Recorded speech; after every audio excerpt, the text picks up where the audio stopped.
tas ir ļoti bīstams stāvoklis, kurā, ja iesēžās, cilvēks neprogresē, viņš degradē. Ka, ja cilvēks neizmainīs savas pārliecības un savus uzskats, viņš nevar gaidīt, ka viņam mainīsies kaut kāda rezultāta. Un ja cilvēks lidinās pa gaisam un nevar savākties, un viņam ir pilna galva ar visādiem ezotēriskiem un garīgiem konceptiem, bet viņam fiziskajā plānā visu laiku konkrēti trūkst naudas, viņš nevar realizēt sevi un nespēja atrast savu tādu kā dzīves nodarbošanos, mērķi, jēgu, realizāciju. Tas nozīmē, ka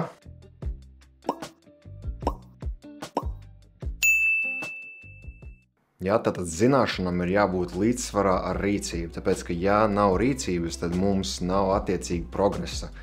Ir jāsaprot, ka tad, kad mēs ejam izaugsmē, mums vajag sākotnēji visvairāk nomainīt domāšanas modeļus.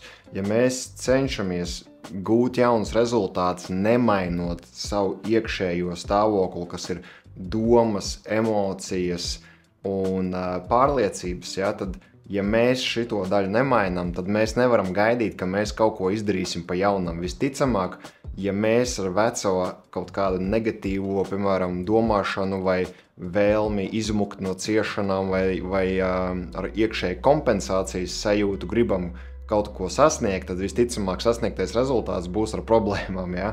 Tāpēc ir ārkārtīgi svarīgi, ka ir vispirms izmainīta domāšana un izmainīts iekšējais stāvoklis, pirms mēs kaut ko sākam darīt pa jaunam. Protams, tas ir tāds cikls, kas savstarpēji visu laiku ir savienots. Jā, rīcība dod kaut kādu jaunu sajūtu un domāšana noved pie jaunas rīcības, jā, bet svarīgāk ir pašā sākumā apzināties tieši šīs te zemapziņas pārliecības, uzskatus, jā, kas mums ir zemapziņas līmenī. Mēs loģiski pa to sākotnēji iespējams nevaram saprast, kas tas tāds ir. Piemēram, cilvēkiem prasa, kāds savas negatīvākās domas par sevi. Cilvēks prasa atbildi, man nav negatīva doma par sevi, ja? Bet paskatāmies dzīvē, kā tu dzīvo, cik tev ir prieka, cik tev ir laimes, cik tev ir naudas, kāda tev ir attiecība, kāds tev pašvērtējums, cik tu daudz realizējies, cik tu vedi tukšas sarunas ar cilvēkiem, vai tu gribi izpatikt, gribi būt labs, vai tu baidies, vai dusmojies par kaut ko, ir aizvainojums visu laiku, vai aizvainojies uz kodiem cilvēkiem. Ja? Tas parāda to reālo, kas cilvēkam notiek zemapziņā, bet ja viņš saka, nē, man viss ir kārtībā, tas nozīmē to, ka tas cilvēks uzskata, ka šis te iekšējais stāvoklis, kas viņam ir, ko viņš neapzinās, ja? Viņam rada šo te savu dzīves realizāciju, tas rada šo te dzīves situāciju. Un ir jāsaprot, ka ja cilvēks neizmainīs savas pārliecības un savus uzskats, viņš nevar gaidīt, ka viņam mainīsies kaut kāda rezultāta. Šitas ir ļoti svarīgs koncepts. Taču, tad, kad mēs esam jau kādu labu laiku bijuši izaugsmē, bijuši izaugsmē, tas tāds interesants vārds vispār ir, bet kad mēs esam kādu laiku apguvuši informāciju, apguvuši kaut kādas zināšanas, strādājuši savām pārliecībām, sākuši saprast, patiesībā man ir pagātnes kaut kādi notikumi, kuri man ir formējuši manus uzskatus un pārliecības par sevi, par dzīvi, par naudu un tā tālāk. Tos es apzinu, izmantojot piemēram, pārprogrammēšanas tehnikas, neironu sinapses jaunas izveidojumi, jo mums visas pārliecības dzīvo smadzenēs, neironu saitēs. Un tātad ir ļoti daudz veidu, kā mēs varam izveidot jaunas neironu saites un sākt mainīt savas pārliecības. Tā ir dabā, tas ir zinātniski jau pierādīts kopš, man liekas, 90. gadiem. Un mēs mainām šīs savas pārliecības, bet tagad ar šīm jaunajām pārliecībām, kur mēs saprotam, jā, es varu, es zinu, ka es varu, es gribu, es daru, es to daru aiz entuziasmu un mīlestības, nevis aiz kompensācijas un negana labs, vai nedaru aiz vēlmes, lai izpatiktu, vai saņemt cilvēku kaut kāds uzslavs, vai kaut ko tur pierādīt kādam, jā, tur mammai, tētim, vai brālim, kolēģim, vai partnerim. Bet es to daru aiz iekšējas cieņas un mīlestības pret sevi, tāpēc, ka es gribu sevi realizēt un pieredzēt sevi kā cilvēku, ja, kā dvēseli, kura iet fizisku pieredzi ķermenī. Un tāpēc es izvēlos rīkoties. Un tad šī te rīcība ir kritiski svarīga, jo, ja mēs visu šo te zinām pa sevi, ka mēs esam tik forši, tik jauki un tik gudri, ja, apguvuši jaunas zināšanas, garīgas zināšanas, filozofiju, kaut kādu dzīves, ja, un kas ir nenormāli svarīgi. Ja, tad tas ir tas fundaments, ja, kā mēs izveidojam bāzi, uz kuras pēc tam rīkojamies, bet tā rīcība ir kritiski svarīga, jo ja mēs nerīkojamies, tad ir riski, un riski ir kādi. Pirmkārtām cilvēks var izjust pilnīgu atrautību no realitātes, ja, un tas ir tas, ko daudz cilvēku, ar ko sastopās, ja, ka pēc garīgajām praksēm viņi tā kā lidinās pa gaisā un nevar saņemties, nevar savākties. Ir sajūta, ka dzīvē nekam nav jēga, ir tāda kā atdalītības sajūta no pasaules, no citiem cilvēkiem. Un liekas, ka mani neviens nesaprot un ir sajūta, ka neko negribās, nav īsti tādas dzīves jēgas kaut kādas vairāk, varbūt kaut kādi vecie mērķi vairs nepiepilda, kas ir normāli sākumā, ja, jo tad, kad cilvēks attopās, ka viņš iepriekš ir visus savus dzīves mērķus pakārtojis tikai lai pakļautos kaut kādām baiļu programmām, ja, jo es tev atkal sasniegt mērķus, lai izvairītos no ciešanām, vai arī pierādītu to kādam citam, vai arī iederētos sabiedrībā, gūtu kaut kādu atzinību un prestižu sajūtu. Ja tad cilvēks vienā brīdī to apzinās, viņš saprot, ka viņš ir dzīvojis citiem, lai apmierinātu citu mērķus, citu vēlmes, viņš saprot, ka tas ir nepatīkami pirmajā brīdī, un tas ir normāli, kad ir tāda mērķu pārstrukturizācija, bet ko līdz mēs apzināmies, ko mēs gribam dzīvē, un mēs sākam uz to virzīties, ja, tad šajā gadījumā ir svarīgi saprast, ka tie mērķi ir mūsu pašu izvēlēti.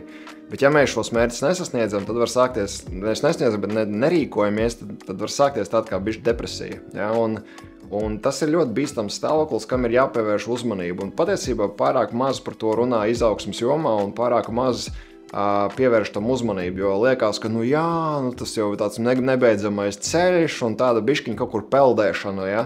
Taču tas ir ļoti bīstams stāvoklis, kurā, ja iesēžās, cilvēks neprogresē, viņš degradē. Ja? Un tā sajūta ir ļoti nepatīkama. Tā sajūta ir tāda, ka tu neesi funkcionāls cilvēks vairāk, un tāds nav uzdevums.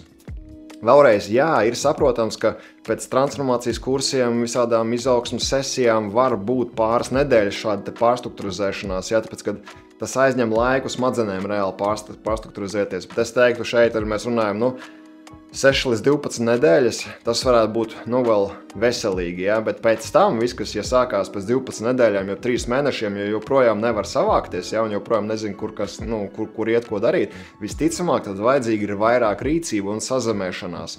Ja? Un sazemēšanās praktiski pastrādāt vairāk ar savu ķermeni, pastrādāt ar fiziskām praksēm, iet parakt zemi kārtīgi, ja? Pastrādāt lauku darbus mežā, pastrādāt vai ritīgi svaru zālēt, svarus cilāt, ja. Iespējams, vajadzīgs ir bišķiņš smagāks ēdiens arī, un jāpaskatās ir arī kāds ir uzturu plāns, un šeit es negribu iet dziļāk tajā visā konceptā, tāpēc, ka cik cilvēki tik viedokļi te, bet katram cilvēkam ir jāsaprot, kurā brīdī viņam vajag ķermeni bišķiņu attīrīt, un kurā brīdī ķermenim nedaudz vairāk vajag varbūt tādas, smagākas vielas, ja, smagākas minerāla vielas, ja, tur varbūt vairāk proteīna, ja, varbūt viņam dzelzs ir vajadzīgs vairāk, vai magnīs, ja, un te vispār nav runa par to, ko vajag ēst, ja, jo tas vispār, es esmu pa gadiem saprats, kur es esmu bijis gan pilna laika gaļēdājs līdz 30 gadiem, kur es pēc tam pārgājis uz veģetārieti, tad es pārgāju uz vegānu, tad es pārgāju uz svaigēdāju, tad es atgāju atpakaļ pie vegāna, tad es aizgāju atpakaļ pie veģetārieti, bet joprojām izslēdzot ārā piena produktus un tam līdzīgi. Tad vienā brīdī atkal pieliekot vēl zivi klāt, ja, un tur ar to visu eksperimentējot. Un es vienkārši skatos, kā mans ķermenis jūtās, kā mans ķermenis reaģē, cik man ir spēks, cik man ir muskuļu masa, kā es jūtos, vai kā man domāšana strādā. Un es varu ritīgi sev izpētīt un zināt un saprast, kas tieši piemērots ir man. Ja, un es zinu, kādas uzturu bagātinātājus man vajag aizstāt un iekļaut, lai es tā kā justos resursā.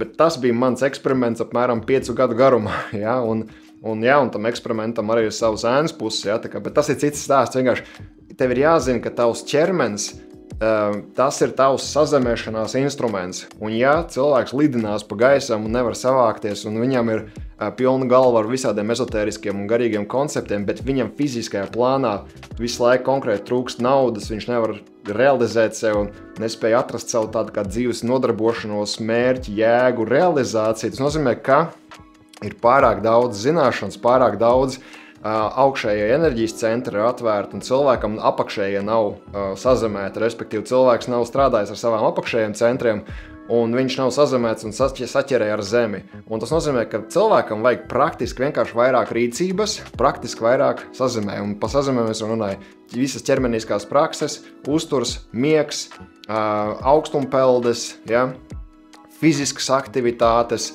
un mazāk galvu, ja, respektīvi mazāk konceptus, mazāk skatīties video, vairāk just savu ķermeni, vairāk strādāt ar fiziskām praksēm. Plus, kas ritīgi palīdz tādos brīžos atrast, piemēram, kādu iedvesmojošu cilvēku, treneri, koču, mentoru, kurš var palīdzēt tieši šo te rīcības plānu uztaisīt. Jo tādos brīžos nenormāli svarīgs ir rīcības plāns.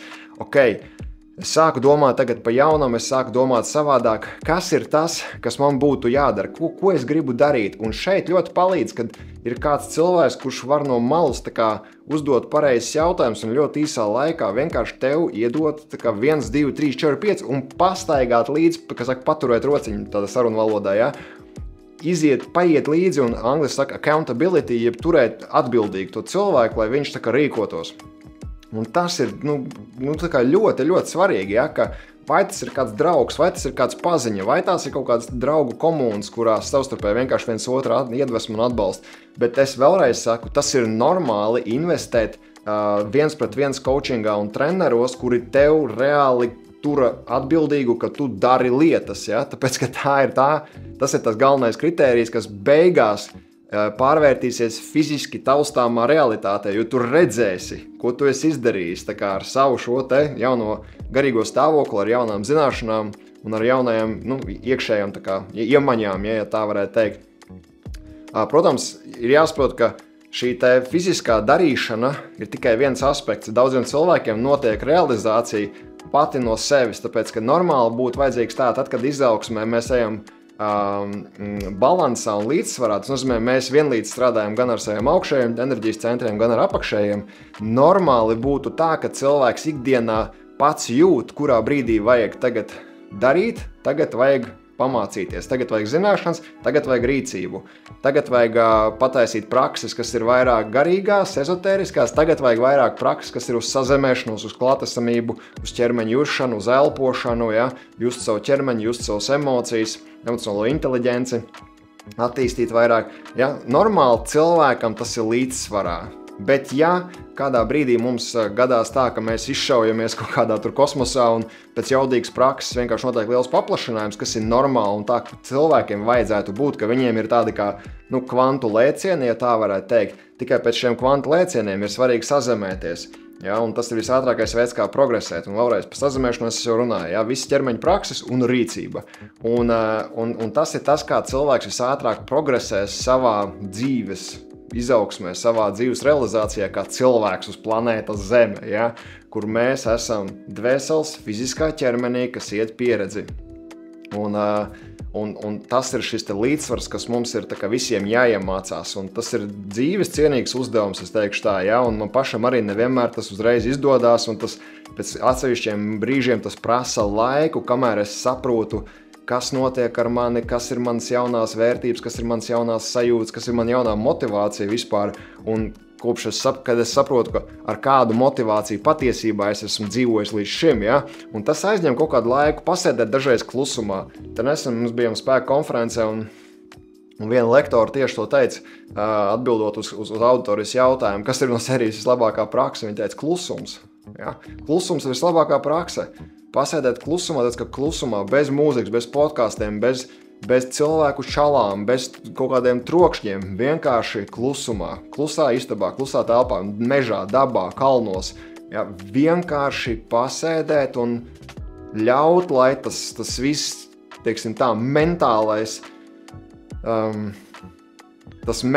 rosols, ja tā varētu pat teikt dažreiz, lai viņš vienkārši izmaļās cauri un izveļās laukā. Jo bieži vien, ka mēs sēžam un caurdomājam visu, pirmās stundas mums tas prāts tik aktīvs ir, un tas ir tas brīdis, kad cilvēku vairums nevar izturēt, viņi atkal aiziet atpakaļ vecajās kaut kādās uzmanības novēršanas lietās, telefonos, planšetos, datoros, tukšās sarunās, ja, jo vienkārši gribās nedzirdēt to galvu, bet tieši tas brīdis, kad es to saucu par mentālo vemšanu, ja, kad ir jādabū viss tas mentālais trešs, ja, tā mentāla atkrituma kaste jādabū laukā no sevis, un to var dabūt tikai tad, ja tu izsēdi to klusumu brīdi.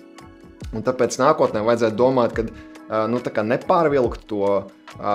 nepārvilkt šo mentālo noslodzi, bet līdzsvarot un balansēt gan vienlīdz mentāli sev izglītot, skatīties kaut kāds video, tur taisīt prakses, tur izglītoties, bet tai pašā laikā arī strādāt ar savu ķermeni, izmantojot uzturu, fiziskās kustības, miegu un arī rīcību, kā realizāciju, darīt lietas, kas iedvesmo.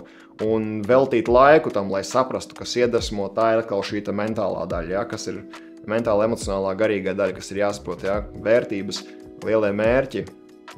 Un tāpēc tev ir jāpavada laiks tur, pavada mazliet tur, aizēj pastrādā ar ķermeni. Un vislabākais ir viņu apvienot. Izmantot, piemēram, kaut kādus elpošanas prakses vai ķermeņa prakses, skratīšanās prakses, jogu kaut vai, sports, fiziskā skriešana kaut vai, Man vislabākā ezotēriskā mācība ir gan izēju pastaiga, Es eju pastaigās, vienkārši garās pastaigās, stundu no vietas staigāju, un man kārtojās lietas, Sākumā pirmās 15 minūtes tev krīt ārā visas tavas domas un iet tāds hauss galvā, un apmēram 20 minūti iestājas tāds kā kontrolētāks miers. Pamēģini vienkārši pastaigāt ilgāku laiku un pavēro, kas tev notiek tavā galvā. Un paskaties, ko tu attīsti, kādas pārliecības tu attīsti, kāds uzskats tu attīsti, un padomā, vai tas tev dod labumu, vai tas tev kavē, tas tev atbalsta, vai tas tev degradē.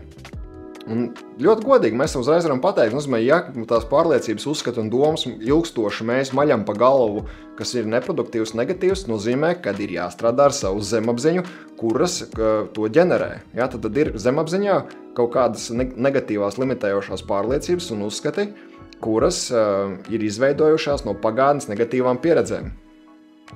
Nav pagātnes negatīvas pieredzes, nav tāds negatīvs, pozitīvs. Vienkārši pieredzes, kur acīm redzot bijusi kaut kādā veidā pēdiņās, sauksim viņu to emocionāli ļoti piesātināta, intensīva vai pat traumatiska, un tā rezultātā ir izveidojis secinājums, un uz šī secinājuma, ka, piemēram, dzīvē nav droši, uzticēties nevar, naudas nav un nekad nebūs, vai nopelnīt var tikai negodīgā veidā, vai cilvēki ir tādi un šitādi, vīrieši vai sievietes ir tādas un šitādas, Tas tie secinājumi no dzīves notikumiem, viņi absolūti ir neobjektīvi, viņi ir subjektīvi tikai no tā cilvēka pieredzes. Un viņi ieslēdzās mūsu zemapziņā, viņi tur paliek un dzīvo un turpina radīt rezultātus, turpina radīt domas, pa kurām mēs jau nevaram atsekot, ka patiesībā, kāpēc es domāju to, ko es domāju? Ja mēs skatāmies no neiroloģiskās un psiholoģiskās perspektīvas, tad tas ir tas, kas tas nāk no mūsu šīm te zemapziņas pārliecībām. Atsevišķi tās par to viss ir transformācijas kurs, mums ir šī te flagmaņa programma dzīves virsotnē, ja tā vai teikt, mūsu galvenais un jaudīgākais kurs dzīves virsotnē ir transformācijas kurs, kur mēs ejam intensīvi soli pa solim cauri 3 nedēļu garumā šim te izaugsmes procesam, strādājot ar savu zemapziņu pirmajā nedēļā, otrajā strādājot ar emocijas un šīm te tieši dziļajām emocionālajiem pārdzīvojumiem, pārrakstam viņas, reframojam viņas, un 3. nedēļā mēs liekam iekšā jaunu filmu, jaunu bildi, jaunas vērtības, jaunas motivācijas, kas vairāk tuvina mūsu mērķiem pozitīvā veidā, nevis aiz bēgšanas, nevis aiz kompensācijas, nevis aiz nepietiekamības, nevis aiz bailēm, bet aiz iekšējas mīlestības un aiz iekšējas cieņas pret sevi.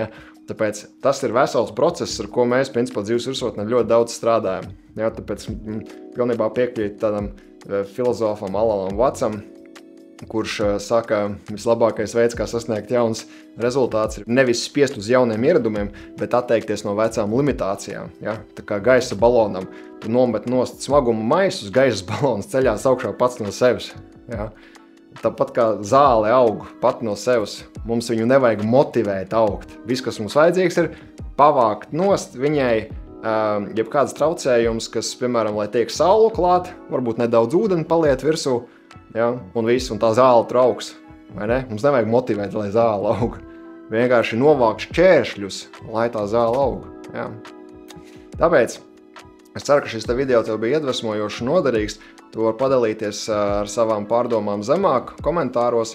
Ja tev rezonē un tu esi gatavs pastrādāt dziļāk ar savām pārliecībām un saprot to, ka tev ir kavējošas pārliecības un uzskati, kuras nerada tev dzīvē šobrīd tavs vēlamos rezultātus un gribi atbrīvoties no limitējošiem ieradumiem, limitējošām zemapziņas pārliecībām, tad es tev apsveru paskatīties transformācijas kursa lapu. Tu atradīsi linku zemāk vai dodies uz dzīvesvirsotne.lv. Tu atradīsi vairāk informācijas par transformācijas kursu, un varbūt tas ir labākais veids, kas tev šobrīd ir vajadzīgs, lai tu gūtu savu progresu un izrāvienu dzīvē. Kā vēlreiz, paldies, ka skatījāties. Man sauc Jānis Bruns. Tiekamies nākamajā video. Atā!